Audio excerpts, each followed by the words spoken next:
Muy buenos días a todos, señor presidente de la Asamblea Nacional de Rectores, doctor Orlando Velázquez, doctor Rosas, congresista y vicepresidente de la Comisión de Educación del Congreso, el señor Delutri, nuestro invitado de hoy día.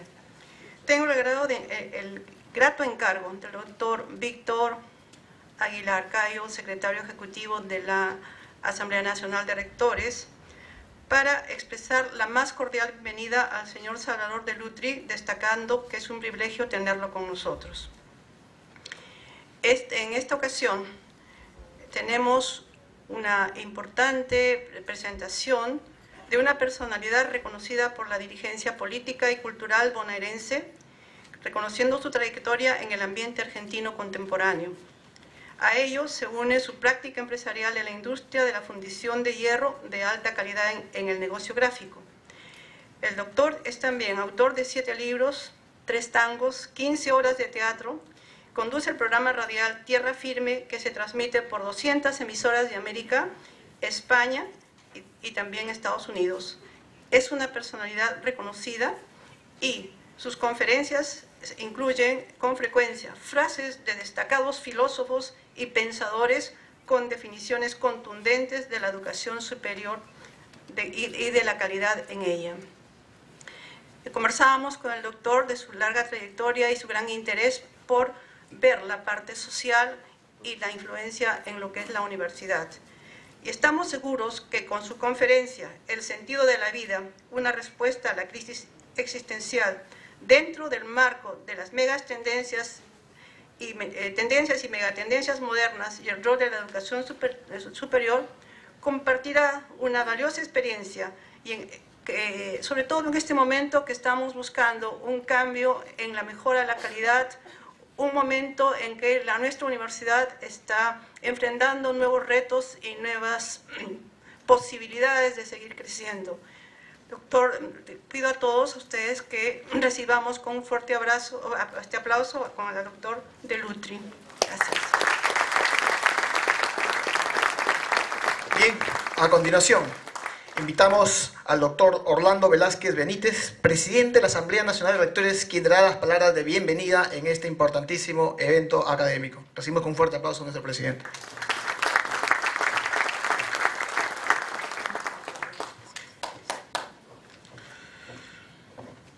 Muy buenos días. Doctor Julio Rosas Guaranga, vicepresidente de la Comisión de Educación, Juventud y Deportes del Congreso de la República.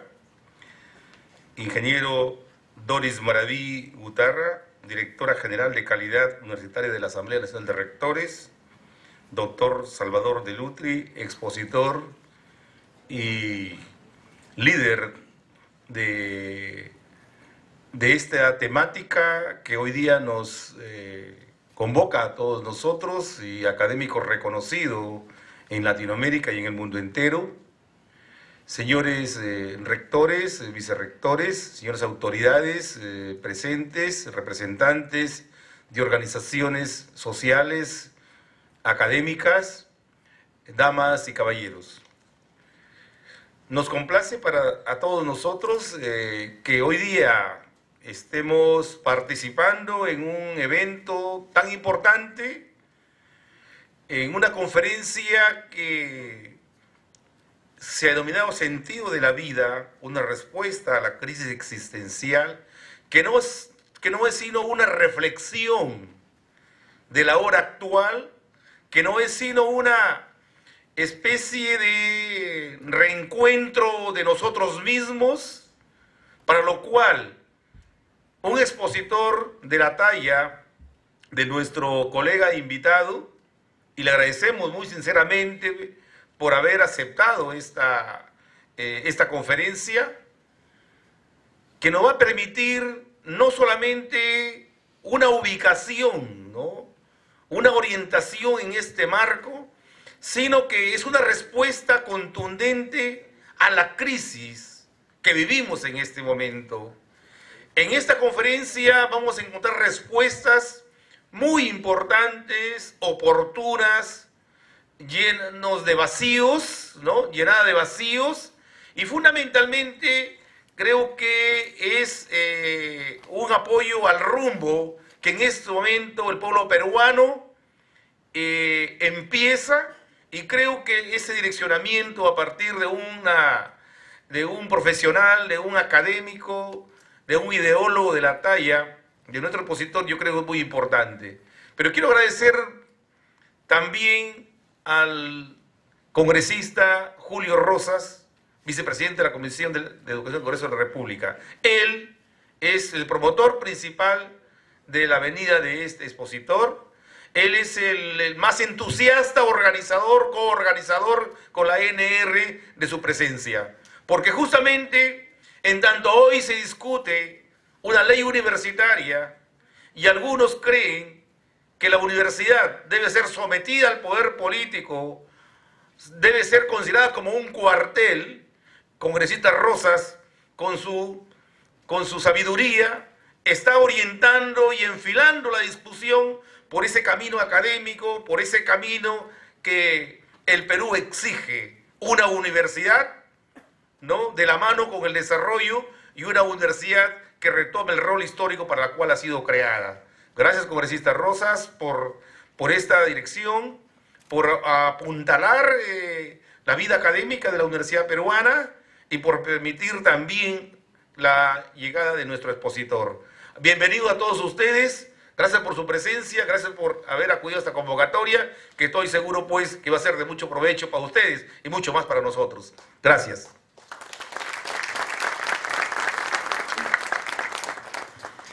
Bien, acto seguido, invitamos al doctor Julio Rosas Guaranga, congresista y vicepresidente de la Comisión de Educación, Juventud y Deporte del Congreso de la República, quien nos dará las palabras de inauguración del evento. Muy buenos días. Un saludo al doctor Orlando Velázquez, presidente de la Asamblea Nacional de Rectores, al ingeniero Doris Maraví, a nuestro invitado especial, el doctor Salvador Delutri, a todos ustedes, rectores de universidades y autoridades en el mundo de la educación, damas y caballeros, muy buenos días. Esta es una mañana útil, necesaria, yo diría importante y trascendente para la vida de quienes estamos con responsabilidades educativas. Como ya bien dijo el presidente de la Asamblea Nacional de Rectores, se está discutiendo la nueva ley universitaria y esperamos que sea una nueva ley que mejore y que ayude para el desarrollo de este nivel educativo.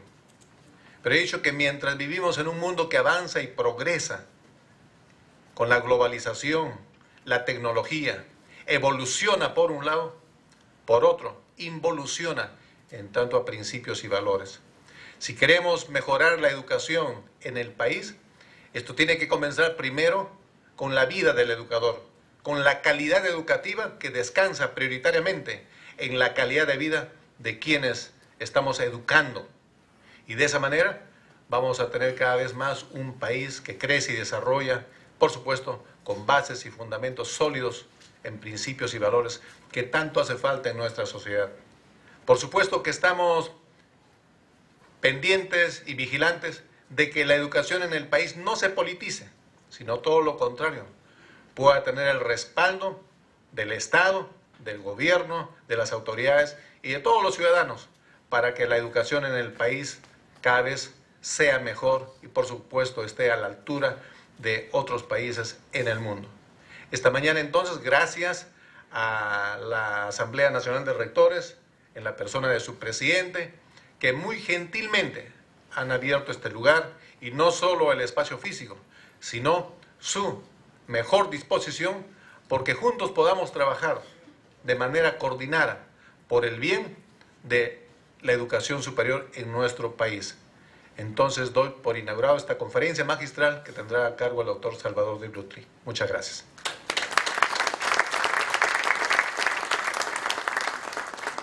Bien, el sentido de la vida, una respuesta a la crisis existencial, es el tema principal en marco en la conferencia magistral Tendencias y Megatendencias Modernas y el rol de la educación superior.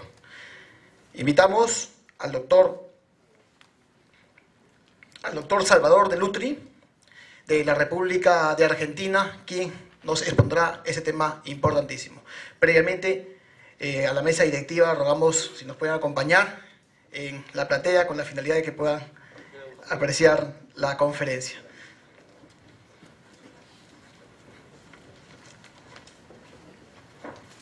Muchas gracias. Es para mí un tremendo privilegio el poder estar esta mañana con todos ustedes, sobre todo porque quisiera que saliéramos un poco del microclima en que muchas veces nos encontramos cuando estamos en el ámbito universitario, porque creo que este es un momento en que hay que discutir nuevamente o establecer nuevamente las bases y las raíces desde donde tiene que generarse la educación. Estamos en un momento refundacional de la cultura. La cultura occidental ha entrado en una crisis que le dimos diversos nombres, la hemos llamado posmodernidad, entre otros nombres, pero lo que nos damos cuenta es que estamos dando un salto muy importante y dentro de ese salto yo querría hacer esta mañana un aporte a la educación en cuanto a la visión completa del hombre y de la dimensión humana. Así que vamos ya al tema que nos ocupa, que es el sentido de la vida, una respuesta a la crisis existencial. El hombre, como todos sabemos, es un ser de cara al futuro y es consciente de su temporalidad. Todos sabemos, como decía Heráclito, que la vida es un viaje que se desliza sobre el río del tiempo y tiene un punto final. Y sabemos que el único vaticinio cierto que podemos hacer sobre cada ser humano es que en su futuro hay una lápida, que finalmente todo desemboca allí. Y ese límite insalvable, esa presencia silenciosa, pero implacable, que persigue al hombre durante toda su vida, nos obliga a reflexionar sobre el sentido de la vida. Y nos obliga porque podemos eludir el tema, podemos tratar de escaparnos, pero tarde o temprano los inevitables reveses de la vida y las circunstancias nos va a enfrentar con las tres preguntas fundamentales, que es ¿de dónde vengo? ¿Hacia dónde voy? ¿Y cuál es el sentido que tiene mi existencia? Si ustedes me permiten, voy a cerrar esta computadora porque no tengo luz, si no. Gracias. Decía, las tres preguntas, ¿de dónde vengo? ¿Hacia dónde voy? ¿Y cuál es el sentido de la existencia? Y detrás de estos interrogantes siempre está presente el único que realmente me importa y el único que realmente le importa al ser humano, que es cuál es el sentido que tiene mi vida. No la vida, sino mi vida. Para tener claro el alcance del tema que nos proponemos es necesario hacer un poco de historia, porque estas preguntas, que son características del hombre siempre se ha hecho esas preguntas, en nuestra sociedad son el resultado, las respuestas son el resultado de un largo proceso histórico. En los siglos previos al Renacimiento, el hombre tenía un sentido trascendente de la vida y la existencia giraba en torno al tema de la fe. La fe era la sólida base en que se sostenían los avatares de la vida diaria y la esperanza en la vida trascendente los impulsaba a grandes realizaciones. Las grandes catedrales, por ejemplo, que se levantan en Europa, las catedrales góticas, hubieran sido imposibles si no fuera por este impulso tremendo de la fe que hacía que los hombres planificaran obras que los trascendieran. Cuando se planificaban cada una de estas catedrales, por ejemplo, los constructores sabían que difícilmente la vieran terminada, pero entendían que el sentido trascendente que ellos tenían de la vida los obligaba a hacer una obra que fuera culminada en las generaciones posteriores, que la vieran sus descendientes. Quiere decir que tenían un sentido de trascendencia que los impulsaba a determinadas obras que los trascendieran. Pero gradualmente esto fue cambiando con la llegada de la Ilustración y el auge del racionalismo y el impacto del Renacimiento, se atacó duramente la fe, presentándola como antagónica de la razón, y se calificó a la fe no solo como irracional, sino como también antirracional, intentando destruir el concepto tomista de la suprarracionalidad de la fe. Se entronizó la razón como el único camino del conocimiento, y con esto el universo humano se fue empobreciendo y se fue achicando hasta tal punto que lo único verdadero era lo que podía ser tamizado por el razonamiento. Y el razonamiento tiene una limitación. El doctor Ernesto Sábato, en una de sus obras, doctor en física, becado por los laboratorios Curie, trabajando en Francia, en una de sus obras habla justamente del pensamiento racional y pone un ejemplo que puede servirnos tal vez esta mañana para aclarar lo que quiero decir con respecto al tema.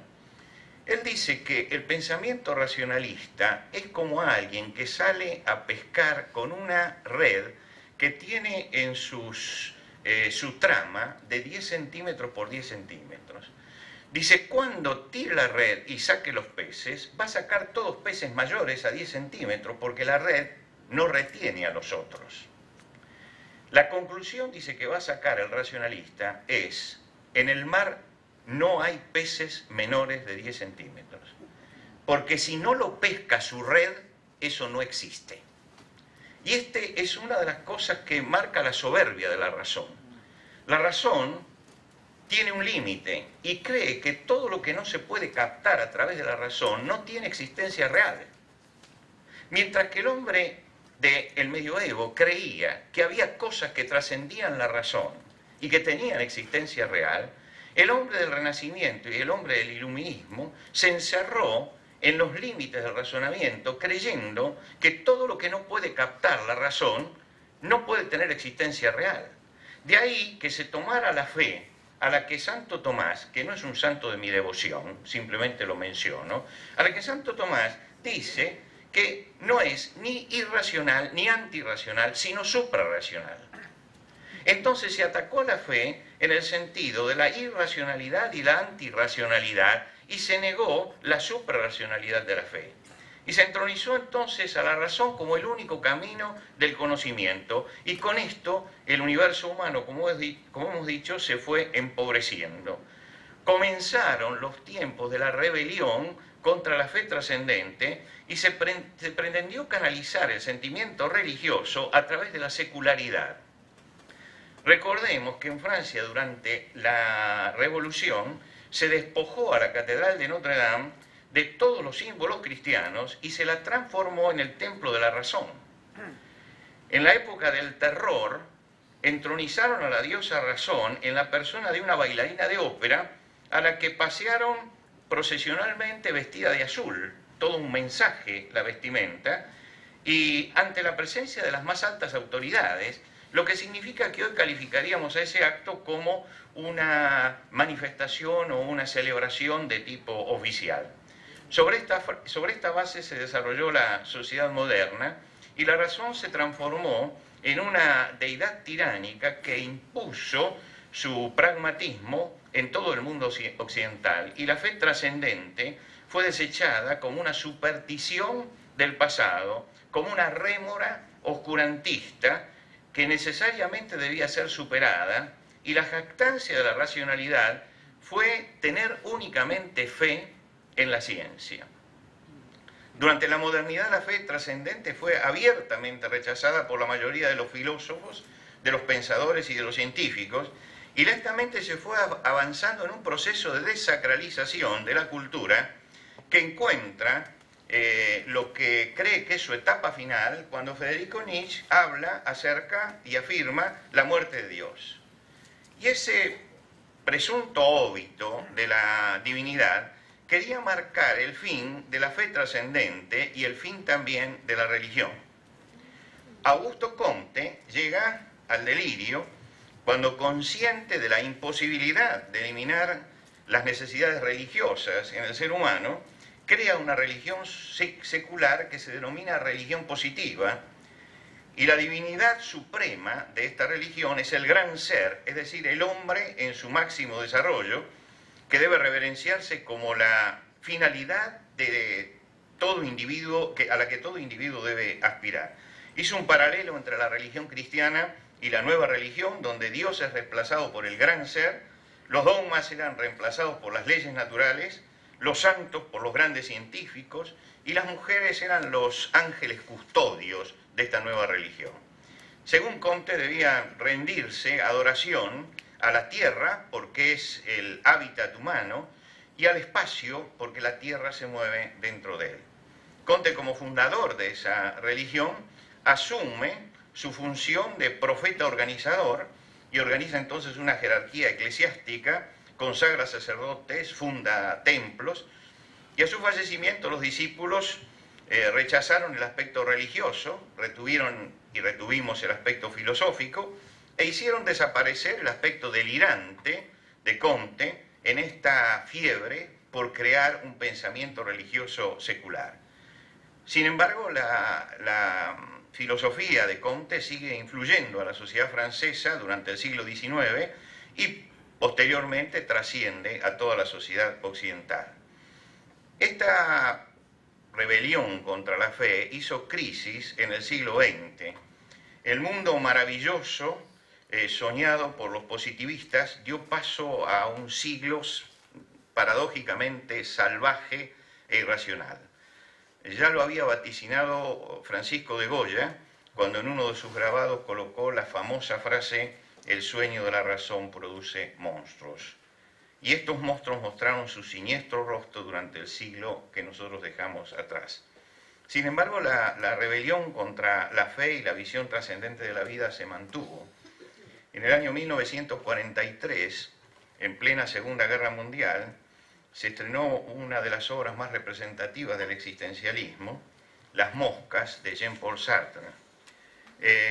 En Orestes, Sartre representó al hombre occidental, al ser humano enfrentado con Júpiter, el supremo dios del panteón pagano. Y Orestes dice así: extraño a mí mismo, lo sé, fuera de la naturaleza, contra la naturaleza, sin excusa, sin otro recurso que en mí, pero no volveré bajo tu ley. Estoy condenado a no tener otra ley que la mía. No volveré a tu naturaleza. En ella hay 1000 caminos que conducen a ti, pero solo puedo seguir mi camino, porque soy un hombre, Júpiter, y cada hombre debe inventar su camino. Más adelante, el arquetipo del hombre confiesa su crisis, diciendo: nos deslizamos uno junto al otro sin tocarnos, como dos novios. Tú eres un dios y yo soy libre. Estamos igualmente solos y nuestra angustia es semejante. ¿Quién te dice que no he buscado el remordimiento en el curso de la larga noche? El remordimiento, el sueño, pero ya no puedo tener remordimiento, ni tampoco puedo dormir. Y más adelante, cuando Júpiter lo interroga sobre el destino del hombre, él dice: ¿por qué había de rehusarles la desesperación que hay en mí, si la desesperación es su destino? Son libres, y la vida humana empieza del otro lado de la desesperación. Es encomiable la sinceridad de Sartre, que admite su rebeldía y asume voluntariamente transitar el camino que lo aleja del pensamiento religioso, pero no puede dejar de admitir que esa libertad no lo deja dormir y lo arroja en brazos de la desesperación. ¿De dónde nace la angustia existencial entonces? ¿Por qué es inevitable la desesperación? Porque falta algo fundamental para el ser humano, que es el sentido teleológico de la vida, un sentido que vaya más allá de la barrera de la muerte, un sentido que solo puede alcanzarse a través de la fe, porque no se puede alcanzar a través de la razón. Orestes se niega obstinadamente a la fe trascendente, y la libertad, ese tesoro invalorable, es para él una condena. una forma torturante de esclavitud, una carga agobiante puesta sobre los hombros que lo sume en la desesperación. Notablemente, cuando Jesucristo habla de la libertad, no la muestra como una carga que se coloca sobre las espaldas del hombre y que lo llevan a la desesperación, sino como una forma de liberación. Y en esto se contrapone el pensamiento cristiano al pensamiento existencialista ateo, en que mientras la libertad para el existencialista es una forma y un camino hacia la desesperación, para el pensamiento cristiano, para el pensamiento religioso cristiano, la libertad es un camino hacia la liberación. Cuando termina la guerra mundial, al teatro existencialista lo sucede el teatro del absurdo, una expresión acabada de dónde termina el camino cuando se prescinde de la trascendencia para alcanzar el sentido de la existencia. Ionesco, Albi, Beckett miran al hombre como un ser arrojado y abandonado a la existencia y al que no le queda siquiera el recurso de la desesperación. La vida carece de sentido porque, como decía Heidegger, somos nada más que seres para la muerte.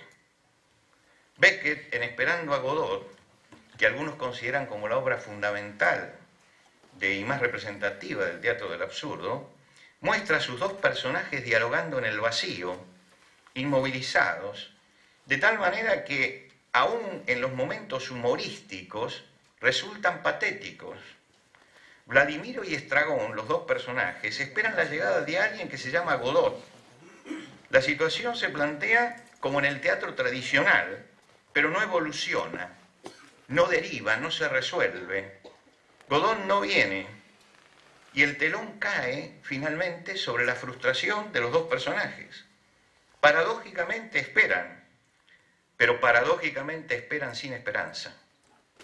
Se deciden avanzar, pero permanecen estáticos. Todo es inútil. Incluso la cuerda que tienen, que puede ser el instrumento del suicidio, termina por no servirles. No sirve nada absolutamente. Y dicen, no podemos seguir así. Pero están paralizados. No hay acción. Todo está invadido por el tedio. La vida no tiene sentido. Las grandes preguntas de dónde vengo, hacia dónde voy y cuál es el sentido de la vida quedan sin respuesta y todo queda invalidado por el vacío y por la nada. El hombre moderno y posmoderno, por el camino del racionalismo, prescindiendo de la fe, cae en el agnosticismo, pero no puede encontrar el sentido de su existencia. La ausencia de Dios es, como dice Nietzsche, un cataclismo que produce tal vacío en su interior que lo paraliza. Desde que las artes, la pintura, la literatura o la música, se han desprendido de la trascendencia, lo único que han podido hacer es expresar el vacío interior del hombre, girar vertiginosamente sobre la propia angustia, pero no tienen respuesta para las preguntas existenciales, porque Dios está ausente.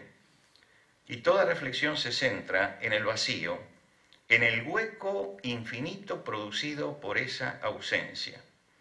Esa falta de sentido trajo una dura consecuencia, una sociedad sólidamente fundamentada en principios y valores entró entonces en crisis. Todos los esfuerzos de los humanistas por darle un soporte moral basados en el rigor del pensamiento hasta ahora han resultado inútiles. Lentamente fue cediendo la solidez de la sociedad y comenzó a perder su forma original, esto que Bauman llama la sociedad líquida, ablandándose y convirtiéndose en permeable a toda influencia extraña. Las instituciones y los valores que dan estabilidad a la sociedad fueron cediendo. Lo hicieron porque despojados de sacralidad perdieron su solidez. El matrimonio perdió su sacralidad y se transformó en un contrato simplemente entre dos partes, y la vida perdió su sacralidad, y hoy hablamos de eutanasia o aborto. Hasta la sexualidad perdió su sacralidad, y hoy aceptamos toda perversión como si fuera normal. A eso nos ha llevado a abandonar los valores permanentes, abandonar los absolutos para entrar en el mundo de los relativos. En esta crisis de la modernidad hemos llegado al extremo de entregarnos mansamente al pensamiento débil y aceptar verdades que son contradictorias, como si cada uno pudiera tener su propia verdad, como si no existiera una lucha por llegar a la verdad absoluta o a la verdad con mayúscula. En medio de esta crisis está el hombre.